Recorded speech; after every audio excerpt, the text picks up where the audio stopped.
Elijah Brooks was 41 years old when his ex-wife handed him what she believed was the final humiliation. The invitation was cream-colored, expensive-looking, and addressed to Elijah Brooks and +1, with a handwritten note at the bottom that read, "No pressure if that's not where you are right now." Totally understandable, given everything. Patricia had built her entire new life on one assumption, that the man she left was still exactly where she left him, diminished, alone, too devoted and too quiet to ever become anything she would have to reckon with.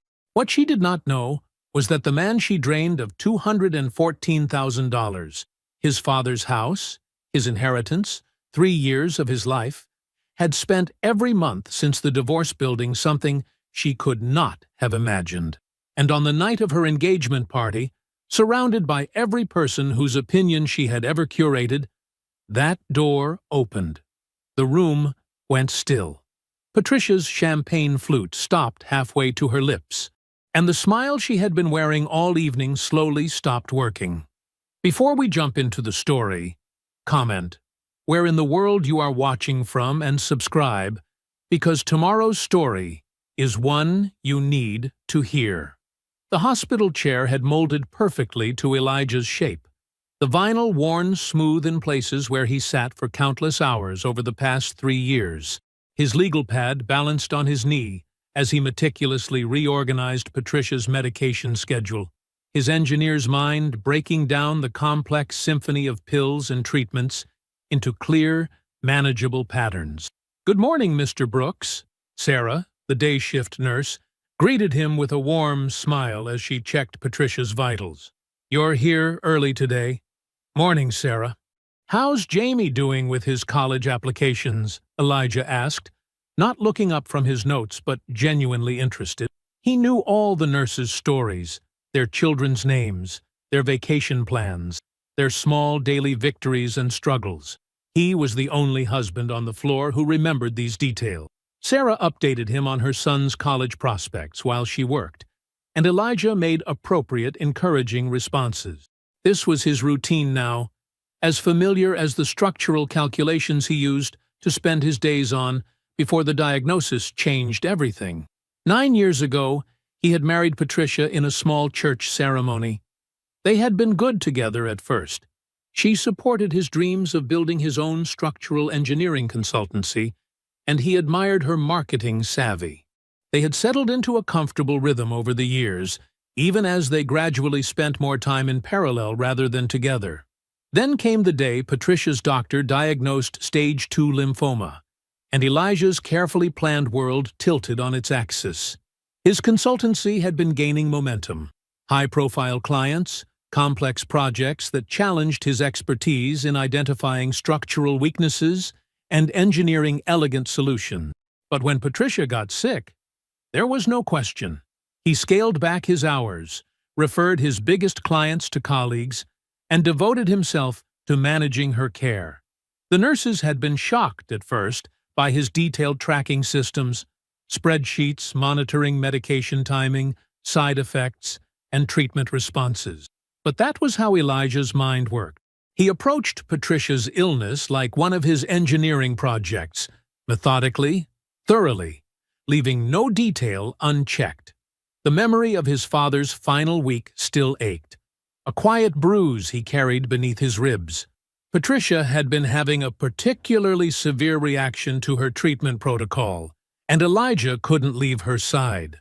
By the time she stabilized enough for him to make the 3-hour drive to his father's hospital, it was too late. He had missed saying goodbye to the man who taught him everything about integrity and perseverance. Selling his father's house had been the hardest decision.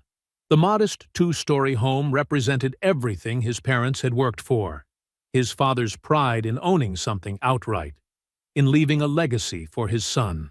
But when Patricia's oncologist recommended an experimental treatment protocol that insurance wouldn't cover, Elijah signed the papers. $214,000, every penny of his inheritance, gone to give his wife a fighting chance. He didn't complain. Complaining wouldn't change anything. Instead, He organized medication schedules, insurance appeals, payment plans, appointment calendars. He stayed because that's what you did when you made vows. That's what his father would have done. Your wife's labs came back normal again, Sarah mentioned as she finished her checks. That's 3 months in a row. Elijah nodded, making a note in his pad. Everything documented, everything tracked. He stayed until Patricia woke up, discussed the day's schedule with her, then headed home to shower and change before his abbreviated workday. The house was quiet when he walked in, afternoon sun slanting through the kitchen windows. A plastic pharmacy bag sat on the counter, receipt stapled neatly to the top. Elijah reached for it automatically. Managing prescriptions was second nature now, but paused when he saw the unfamiliar pharmacy name, Cross Creek Pharmacy. That was clear across town, nearly 40 minutes away. He opened the bag. Inside was a single bottle of women's multivitamins. Just vitamins, from a pharmacy 40 minutes away, when their regular pharmacy was 6 blocks from their house. Elijah stood at the counter holding the bag. The receipt showed a timestamp from yesterday afternoon, when Patricia had said she was too fatigued from treatment to leave her bed. Something cold and quiet settled in his chest as he stared at the proof of this small, inexplicable lie. He set the bag down carefully, precisely, his engineer's mind already beginning to trace this crack to its source. The desk lamp cast a small circle of light in the pre-dawn darkness, illuminating the pharmacy receipt Elijah had spread flat before him. His calendar lay open beside it, each day's events logged in his precise handwriting. The house was quiet, except for the soft hum of the heating system and Patricia's distant breathing from their bedroom upstairs. 4:47 a.m. He'd been sitting here since 3:30, methodically comparing dates and times. The receipt showed 2:34 p.m. on Tuesday. His calendar entry for that same afternoon was clear. Patricia, severe fatigue from morning treatment. Sleeping 1 p.m., 6 p.m. He had brought her tea at 5:15, and she'd been in bed, exactly where she said she'd been all afternoon. Except she hadn't been. Elijah sat back in his chair, rubbing his eyes. The inconsistency was small, just a receipt, just vitamins. But in his profession, small inconsistencies often pointed to larger structural problems. A hairline crack could indicate a failing foundation. He had built his career on paying attention to details others missed. He opened his laptop, the screen's blue glow joining the desk lamp's yellow circle. His email inbox contained years of correspondence with Dr. Marcus Chen, Patricia's oncologist, or rather, emails to Dr. Chen's office that were always answered by his staff. Now that he thought about it, despite dozens of scheduled appointments, he had never actually met Dr. Chen in person. There had always been a reason: emergency surgery, schedule changes, resident physicians covering. Elijah opened a new email and addressed it to James Morton, a former colleague who now worked in medical records compliance for the state's largest healthcare network. The email was carefully worded, professional. James, hope you're well.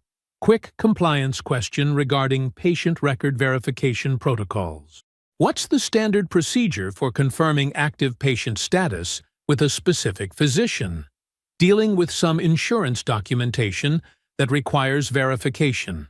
Appreciate any guidance.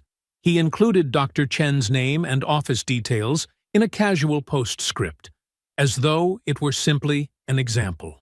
Then he waited. The response came 3 days later, while Elijah was sitting in his truck in the parking garage of his office building. The message was brief, but it shattered the world. Eli ran the verification through our system. No record of a Patricia Brooks as a patient with Dr. Chen's practice, current or historical. Checked against insurance claims too. No treatments billed through that office for your wife. Something's not right here. Call me if you need to talk. Attached was an official records search result. Empty. No patient history. No treatment protocols. Nothing. Elijah sat in his truck, hands resting on the steering wheel, and watched the digital clock on his dashboard tick forward. 2:17 p.m. became 3:04 p.m. 47 minutes passed in complete stillness, while his mind catalogued implications with mechanical precision. The private treatment protocol he had funded, $214,000 from his father's house, had never been administered. The doctor's signature on Patricia's initial diagnosis paperwork, the document that had started everything, was a forgery. The weekly appointments, the medication schedules, the side effects he had tracked so carefully, all fabricated. She had never been sick. The realization settled into his bones with the weight of steel girders. His phone buzzed twice, a text from Patricia asking about dinner. With movements that felt automatic, disconnected from the vacuum in his chest, he started his truck and drove home. He cooked chicken marsala, Patricia's favorite. She sat at their kitchen island and told him about her day, a new meditation app that was helping with her recovery fatigue, plans for coffee with her friend Susan next week. Elijah nodded in the right places, asked appropriate questions, and watched her eat food he had prepared with hands that wanted to shake but didn't. After Patricia went to bed, Elijah moved through the house with silent efficiency. He photographed everything: the original diagnosis paperwork, treatment invoices, insurance correspondence, prescription records. Each document represented a different strand of the fiction she had woven around him. He transferred the photos to an encrypted drive, then closed his laptop. In the dark of his home office, Elijah sat without moving. The grief would come later, for his father's house, for the years lost, for the man he had been before all this. But right now, he had work to do. The morning light crept through the kitchen windows as Elijah moved through his familiar routine. Coffee maker humming, calendar open on the counter, car keys in their designated bowl. He had been awake since 4 a.m., but his movements were unhurried, deliberate.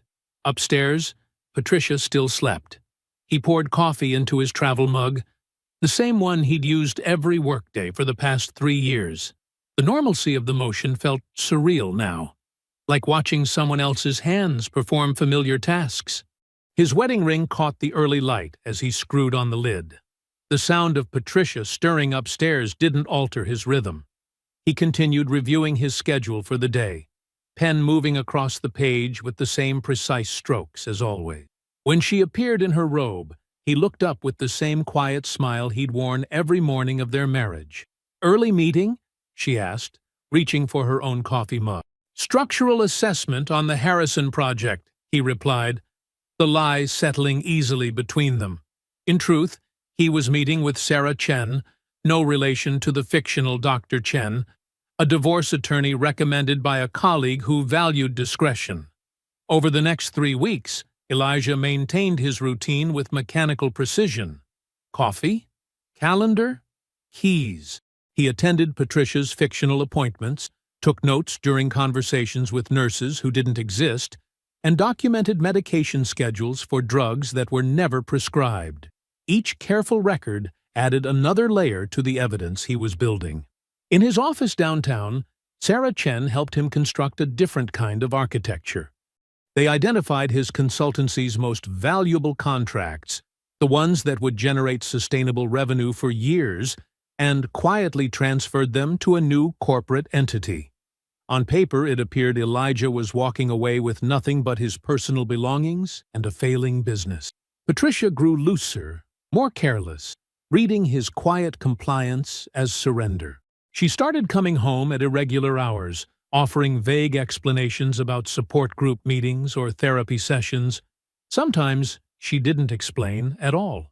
Elijah noticed the new perfume, the changed passwords on her phone, the lunch charges at restaurants far from her usual spots. He documented everything with the same methodical attention he'd once given to her treatment schedules. The divorce conversation happened on a Tuesday evening. Patricia had prepared for it.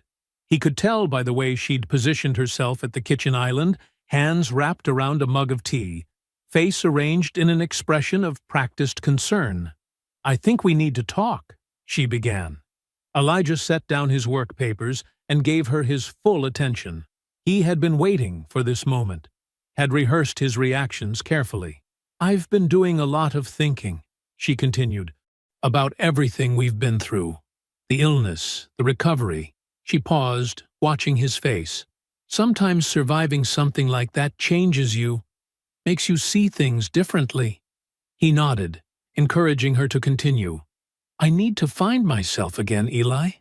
After being sick for so long, after depending on you for everything." Her voice softened with practiced emotion. "You've been so good to me. Too good. But I need space," he finished quietly. "Yes." Relief flooded her features. He was making this easy for her. "I think we should divorce. Make it clean, start fresh." Elijah sat in silence for exactly 4 seconds, then nodded slowly. "If that's what you need." She reached across the counter and squeezed his hand. "You're such a good man, Eli. You deserve someone who can give you more than I can right now." Over the next 2 weeks, Patricia presented him with papers prepared by her attorney. Elijah signed each document without argument, his signature flowing across pages that had been carefully reviewed by Sarah Chen weeks before. Patricia took his compliance as confirmation of what she'd always believed about him, that he was fundamentally passive, that his quiet nature meant weakness. On a Saturday morning, Patricia loaded the last of her bags into her car. She had taken most of the furniture, the art they'd collected together, anything of significant value. Elijah helped her carry boxes, maintaining his role until the final moment. "Take care of yourself," she said, touching his arm one last time before sliding into the driver's seat. He stood in the driveway until her car disappeared around the corner. Then he walked back inside, closed the door, and turned the deadbolt with a decisive click. The house felt cavernous in its emptiness. Elijah lowered himself to the floor, back against the solid wood of the door, and set a timer on his phone for 60 seconds. For the first time in 3 years, he allowed himself to be completely still. The air felt lighter in his lungs, as though a weight had lifted from his chest. When the timer chimed, he picked up his phone and began dialing numbers. Each call was brief, precise, setting in motion the machinery he had carefully assembled. The first number was Sarah Chen's. 8 months after signing the divorce papers, Elijah stood before a federal infrastructure panel, his presentation materials organized with characteristic precision. The conference room overlooked the Washington Monument through floor-to-ceiling windows, but his focus remained on the blueprints spread across the table. The structural reinforcement design allows for a 50% increase in load capacity while reducing material costs by 30%, he explained, his voice steady and confident. "We've implemented similar solutions in 3 municipal projects, all completed ahead of schedule and under budget." The panel members, senior officials from the Department of Transportation and Housing Development, leaned forward, studying the innovative design approach. Among them sat Camille Ashford, founder of Ashford Infrastructure Solutions. She asked targeted questions about implementation timelines and resource allocation, each query revealing a deep understanding of both the technical and practical challenges. After the presentation, as other panel members filed out, Camille lingered.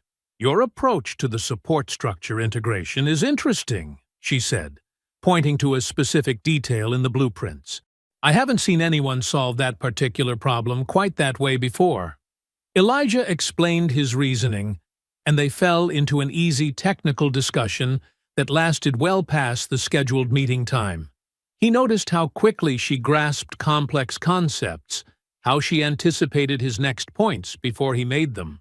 Her laughter, when it came, was genuine, responding to the dry engineering humor that usually fell flat with others. Over the next few months, their paths crossed regularly through the federal contract work. Camille would stop by his office to review project details, and their conversations gradually extended beyond blueprints and timelines. She mentioned her brother Victor's law practice, her favorite coffee shop in Georgetown, the novel she was reading. Elijah shared stories about growing up in Virginia, about his mother, Gloria's garden, about the structural engineering problems that kept him up at night. He noticed her guardedness, how she evaluated people's motivations, how carefully she managed information about herself. But with him, those barriers seemed to lower naturally over time. She relaxed into their conversations, spoke more freely about her experiences building her company from scratch. What Elijah didn't know, couldn't have known, was that Camille's caution came from years of being approached as a resource rather than a person.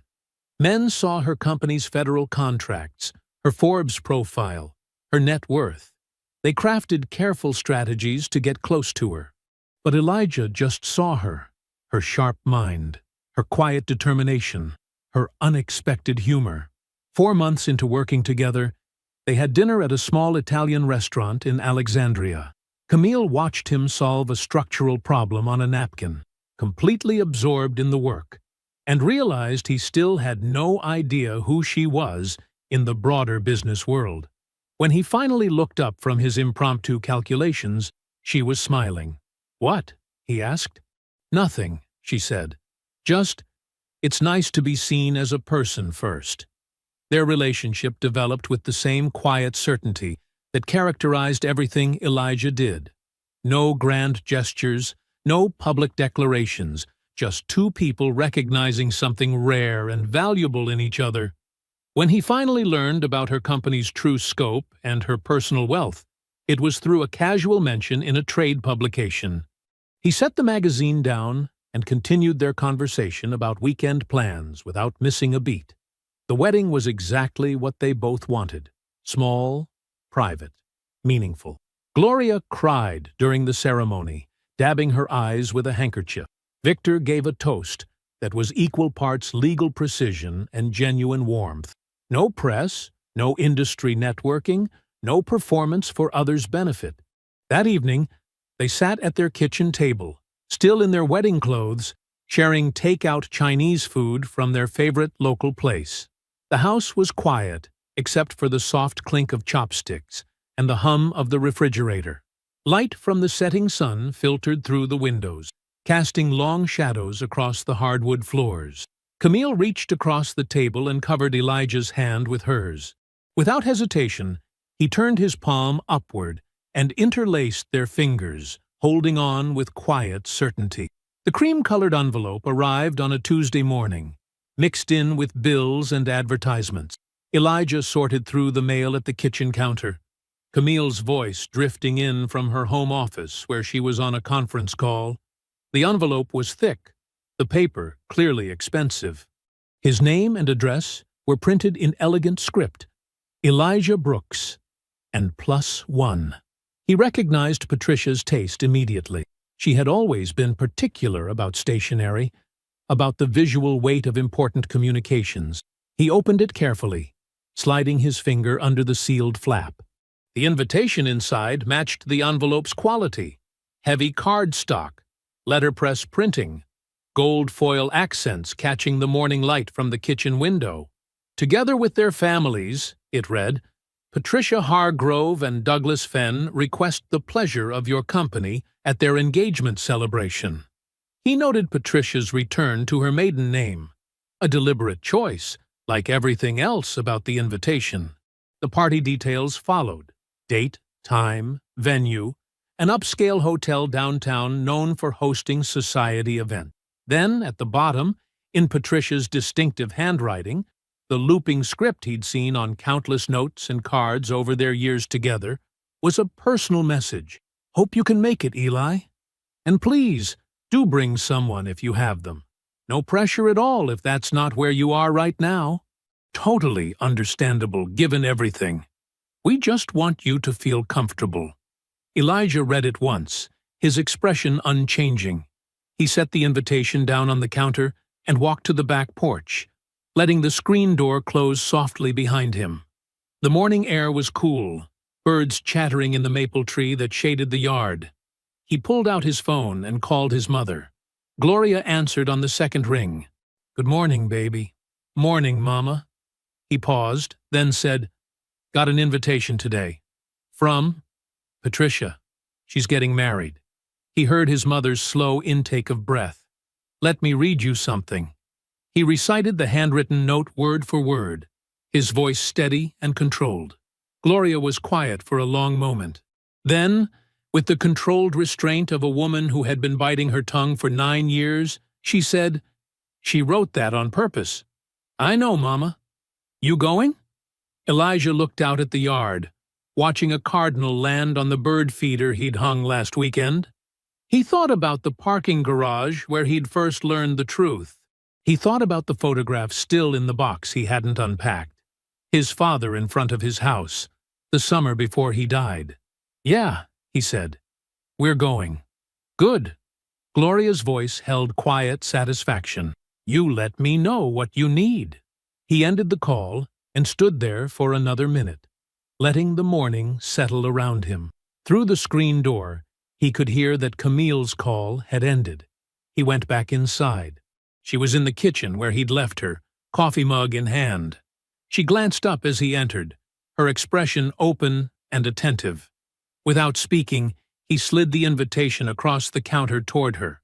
Camille set down her mug and picked up the card. She read the invitation first, then the handwritten note at the bottom. Her face remained perfectly composed, not because she had no reaction, but because Camille Ashford Brooks had never needed her expressions to announce what she had already decided. She set the card back down on the counter with the same precise movement she used in board meeting. Then she looked at Elijah and asked simply, "What time does it start?" "7," he said. She picked up her coffee again, took a careful sip. "We'll need to go shopping," she said. "Not for me. I have something. For you." She studied him with the same focused attention she brought to major acquisitions. "You're not walking in there in anything less than exactly right." 2 days after the invitation arrived, Elijah's phone rang while he was reviewing structural plans in his home office. Gloria's name lit up the screen. He answered immediately. His mother never called during work hours unless it mattered. "Baby, I need to tell you something," Gloria said. Her voice carried a weight he recognized, the tone she used when she'd been weighing whether to speak. "What is it, Mama?" "You remember Sarah from my Wednesday prayer group? She called me this morning about something Dottie Hargrove said at the church luncheon yesterday." Gloria paused, choosing her words carefully. "You know how Dottie talks. Everything's a story with her. She was going on about Patricia's engagement, telling everyone how happy she is for her niece." Elijah sat back in his chair, waiting. His mother didn't traffic in gossip. If she was sharing this, there was a reason.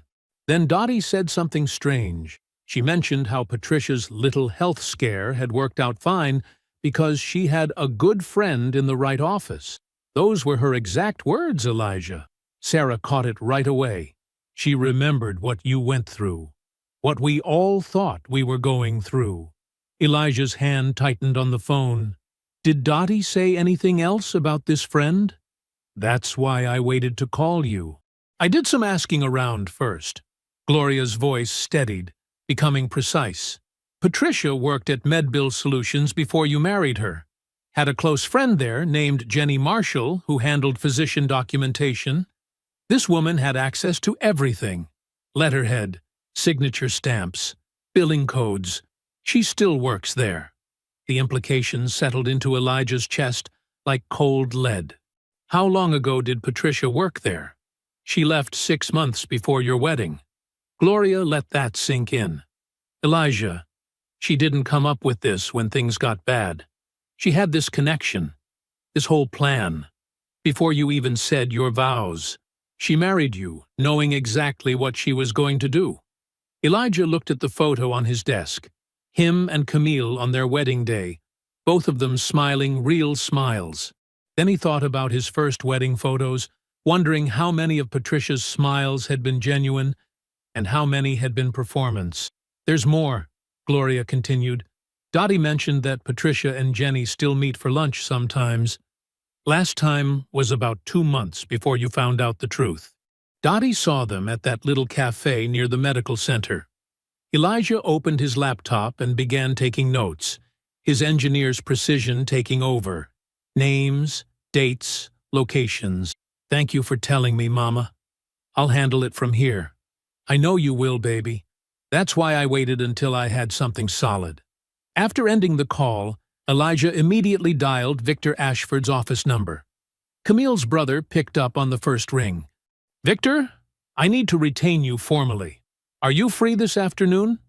An hour later, Elijah sat across from Victor in his downtown office, laying out everything: the encrypted photos of the forged documents, Gloria's information about Jenny Marshall, the timeline of Patricia's employment at MedBill Solutions. Victor listened without interrupting, occasionally making notes in a leather-bound portfolio. The documentation you preserved helps significantly, Victor said when Elijah finished. Combined with this new information about her medical billing connection, we can establish premeditation.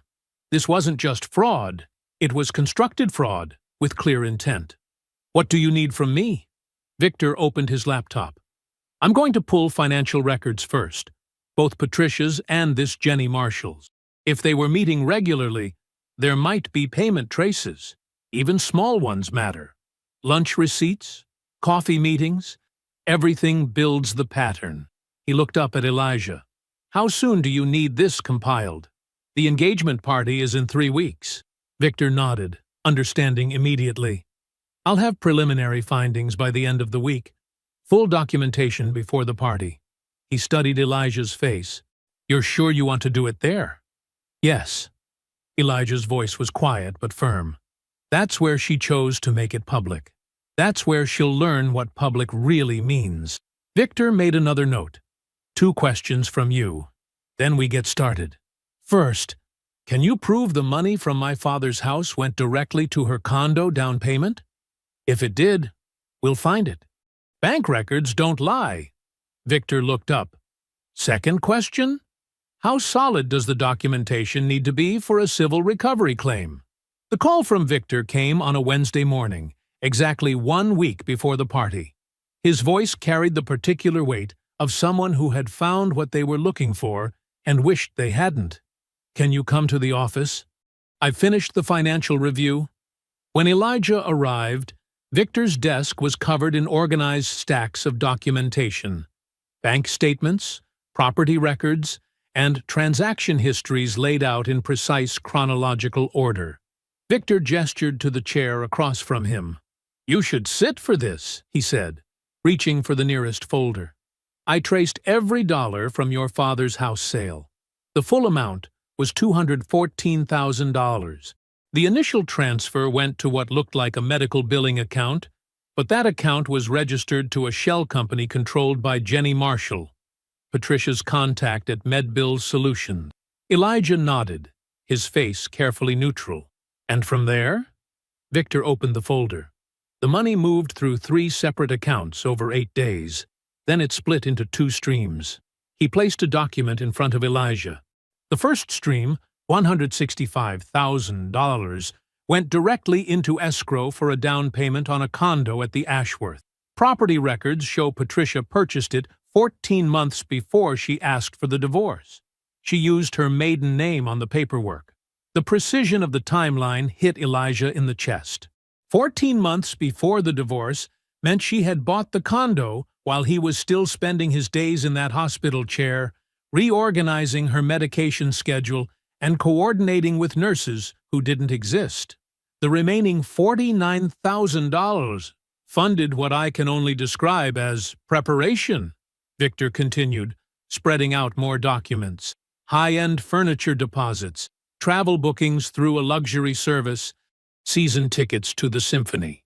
Just 1 seat, not 2. She was building a life, Elijah. Just not with you. Elijah studied the papers, his engineer's mind automatically organizing the data into a timeline. While he was liquidating his father's estate to fund what he thought was life-saving treatment, Patricia was selecting furniture for a condo he didn't know existed. I've prepared 2 sets of documentation, Victor said, indicating a thick folder on the corner of his desk. The first is everything. Every transaction, every shell account, every connection between Jenny Marshall and Patricia. That's for the civil recovery claim we'll file after the party. The second set is a precise summary. Just the key evidence linking your father's house money directly to her condo and lifestyle purchases. That's what we'll bring to the party. You're certain about the numbers? Elijah asked, though he already knew the answer. Victor Ashford didn't present findings unless they were ironclad. Every dollar is accounted for. Every transaction documented. She sold you a story about dying so she could afford to leave. Victor's voice carried rare emotion. The civil claim will be substantial. The condo, the furniture, all of it. We can prove it was purchased with fraudulently obtained funds. Elijah stood, straightening his jacket. Thank you, Victor. I'll see you next week. That evening, Elijah continued packing boxes for the move into the home he now shared with Camille. She was working late, and the quiet of the house allowed him to sort through years of accumulated life with methodical focus. In the back of the closet, he found a box he hadn't opened since before Patricia's diagnosis. Inside, beneath old tax returns and warranty papers, was a manila envelope of photographs. He knew what he would find before he opened it. The photo was exactly as he remembered. His father standing in front of the house on a bright summer day, one hand resting on the porch railing he had rebuilt himself. The pride in his stance was visible even through the faded color of the print.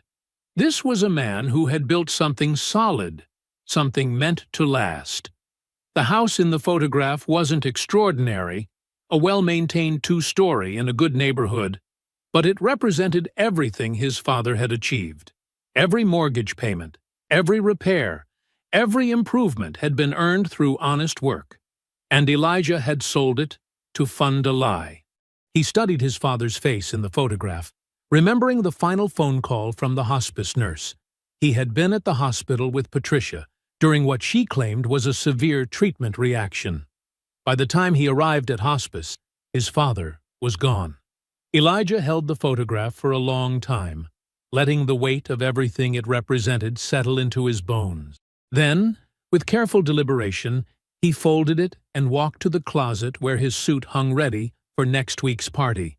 He slipped the photograph into the breast pocket, smoothing it flat against the fabric.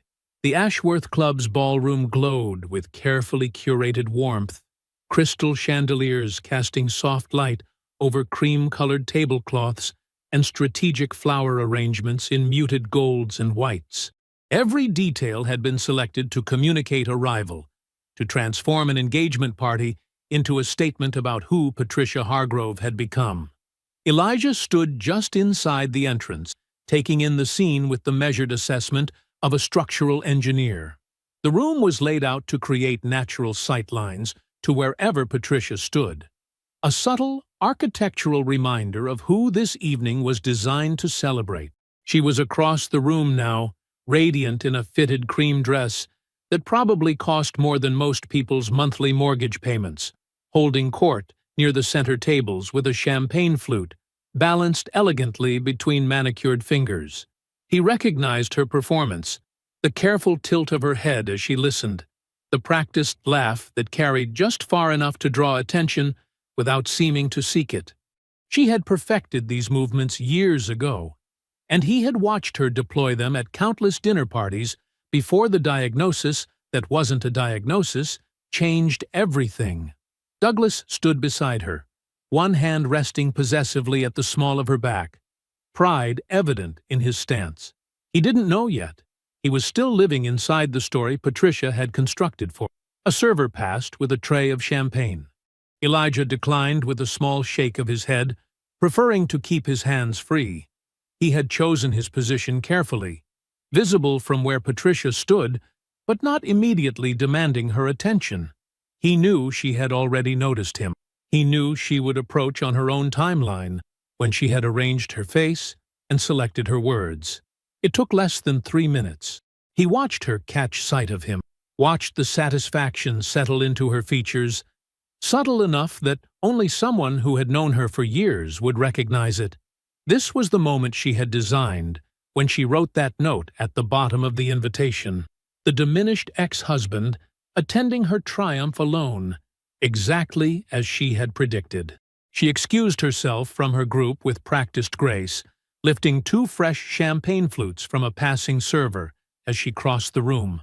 Her smile was calibrated for the audience around them, warm, generous, the smile of a woman who had survived something difficult and emerged stronger. She had told that story so many times it had become muscle memory. "Eli," she said, extending one of the flutes toward him. "I'm so glad you could make it." Her voice carried just enough sympathy to make the words sting if he had been the man she thought he was. He accepted the champagne with a genuine smile that seemed to unsettle her slightly. "Wouldn't have missed it," he said. And he meant it. Her eyes drifted to the empty space beside him, a small, deliberate glance that confirmed everything her handwritten note had implied. He had come alone, just as she expected, just as she had intended when she addressed that envelope to Elijah Brooks and +1. "The room looks beautiful," he said, before she could shape her practiced concern into words. The Ashworth was a perfect choice. Something flickered across her face at the mention of the Ashworth, a micro-expression so brief anyone else would have missed it. But Elijah had spent years studying Patricia's tells, and he saw the moment she tried to remember if she had ever mentioned the venue's name to him. Before she could respond, the door opened behind him. He didn't turn around. He didn't need to. He felt the shift in the room's energy, the subtle change in atmospheric pressure that happened when Camille Ashford Brooks entered a space. The conversations nearest the door stuttered and reset. Heads turned. Whispers started. Patricia noticed the attention first, the way the closest groups had gone quiet, the way people were looking past her toward the entrance. Then she registered who had caused it. Then she saw Elijah move, with the easy confidence of practice, to stand beside the woman everyone in the room was trying not to stare at. Camille wore deep blue, a color that shouldn't have commanded attention, but somehow did. Her presence wasn't engineered like Patricia's. It simply was. She moved through the space like someone who had never needed to convince a room she belonged in it. Elijah turned back to Patricia, whose champagne flute had gone still in her hand. He kept his voice warm, calm, pitched to carry exactly as far as necessary and no further. "I brought my +1, he said. "This is my wife, Camille." The word wife landed like a stone in still water. Patricia's face went through several expressions in rapid succession: disbelief, recognition, calculation, and something deeper that looked almost like fear. Her carefully curated moment was realigning itself around her, and for the first time in years, she had no script prepared. Douglas had been watching Patricia since the moment Camille walked in. His eyes hadn't left her face, tracking the subtle shifts in her expression that most people would miss. Now he moved across the room with the measured stride of someone who had built his career on projecting authority in social spaces. Elijah recognized the walk. He had seen it countless times in development meetings and contract negotiations. It was the gait of a man who had never questioned his right to be the most important person in any room he entered. Douglas approached their small group, champagne in hand, his smile carrying just enough edge to signal that he was choosing to be gracious, rather than threatened. "So this is the famous ex-husband," Douglas said, extending his free hand toward Elijah. "Can't say I expected to see you here. Most men would have found something else to do tonight." The words landed somewhere between a joke and a warning, clear enough to establish dominance, casual enough to maintain plausible deniability if challenged. Elijah took the offered hand without hesitation. His grip was firm but not aggressive, the handshake of someone who had nothing to prove. "Couldn't miss it," he said pleasantly. "Especially since I wanted to make sure you had the full story about the woman you're marrying." Patricia moved forward slightly, her champagne flute trembling almost imperceptibly. "Douglas, we should really check on the full story?" Douglas's smile tightened at the corners.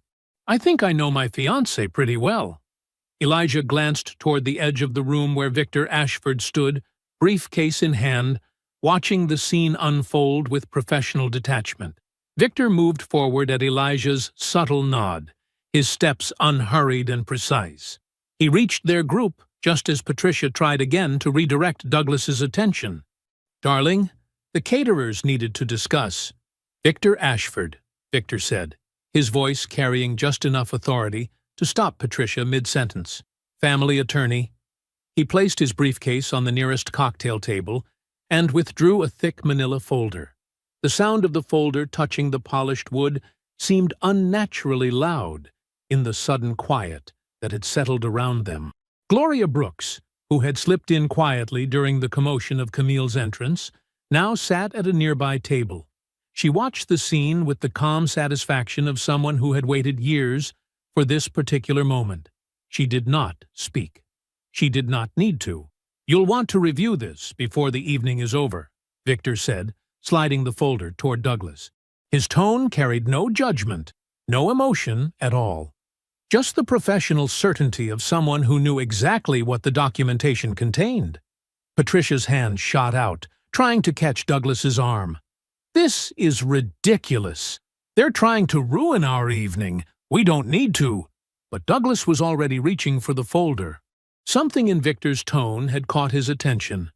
The quiet confidence of it, perhaps, or the complete lack of dramatic flourish. He opened the cover as Patricia's fingers slipped from his sleeve. The conversations nearest their group had gone silent. Other guests were beginning to notice, their attention drawn by the unusual tableau.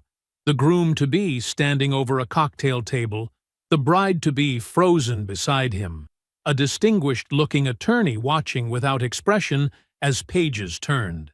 Patricia remained perfectly still, her champagne flute suspended halfway to her lips, her eyes fixed on Douglas's face. She watched the changes move across his features like weather, confusion giving way to focus, focus hardening into understanding, understanding deepening into something darker with each page he turned. The folder contained organization tabs, clearly labeled. Douglas paused at each one, his movements becoming more deliberate as he progressed. The room around them had grown so quiet that the sound of papers shifting seemed to fill the space. Camille stood beside Elijah, her presence steady and unrushed. She did not need to watch Douglas read. Her attention stayed on Patricia, measuring each micro-expression that crossed the other woman's face as her carefully constructed world began to shift beneath her feet. Gloria remained seated, hands folded in her lap, watching it all with the particular patience of a mother who had waited 9 years to see truth find its moment. Douglas closed the folder with careful precision, his fingers lingering on the edge as if needing something solid to hold on to. He lifted his gaze first to Patricia, and in that moment of eye contact something final passed between them. Not anger, not even disappointment, just recognition. Then he turned to Elijah, waiting. The room had gone completely still. Even the background music seemed to have faded away, though no one had touched the volume. Patricia's champagne flute trembled slightly in her hand, the only movement in her otherwise frozen posture. Elijah spoke in a voice that carried without effort, not raised, not strained, but clear enough that everyone nearby could hear each word. He had prepared for this moment over many careful months, and his tone reflected that preparation, measured, factual, unchanged by emotion.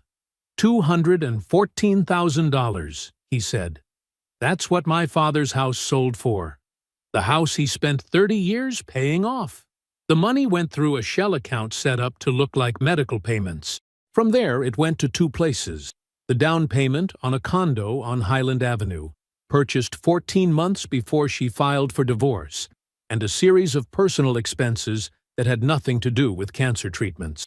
Patricia's composure cracked. "These documents are obviously fabricated," she said, her voice rising slightly. This is what he does, Douglas. He couldn't handle that I got better, that I moved on. He's trying to—" "The condo is in your name only." Douglas said quietly, cutting through her words. "I've seen the deed. You never mentioned owning property. You don't understand." Patricia turned to the guests nearest them, her eyes seeking the sympathy she had cultivated so carefully over years of telling her survival story. "This is exactly what I went through before. He wasn't there for me during my illness. He couldn't accept." "There was no illness." Gloria's voice came from her seated position, calm and clear as a bell. Elijah reached into his breast pocket and withdrew the photograph he had carried since finding it in that box. He placed it carefully on the table beside the folder. The image was sun-faded but clear, a man standing proudly in front of a modest two-story house, his smile warm and genuine.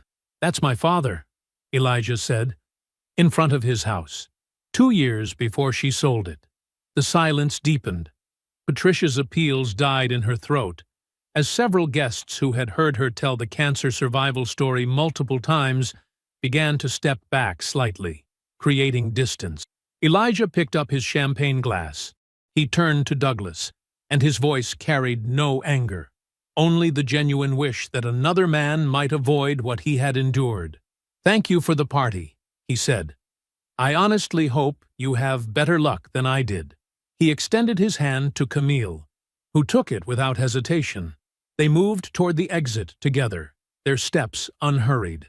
Gloria rose from her seat and followed, her head high, her expression peaceful. Victor collected the folder with professional efficiency, tucking it back into his briefcase before making his own quiet exit. 14 months passed like water. Elijah's consultancy grew through the Federal Housing Initiative partnership with Camille's firm. His name appeared prominently on project documentation, his vision helping shape developments that would last generations. Patricia and Douglas never married. He ended their engagement 20 days after the party. Once his own attorney confirmed every document in Victor's folder was legitimate. The civil proceedings initiated through Victor's office continued steadily forward, with the Highland Avenue condo now subject to a recovery claim. Patricia moved in with her mother in the suburbs. Her carefully constructed narrative about survival and renewal became impossible to maintain in the social circles where she had once told it so effectively. The truth had a way of traveling, carried on the same networks that once passed along her other story. On a quiet Tuesday afternoon in November, Elijah stood at his father's grave. The autumn air was crisp and clear.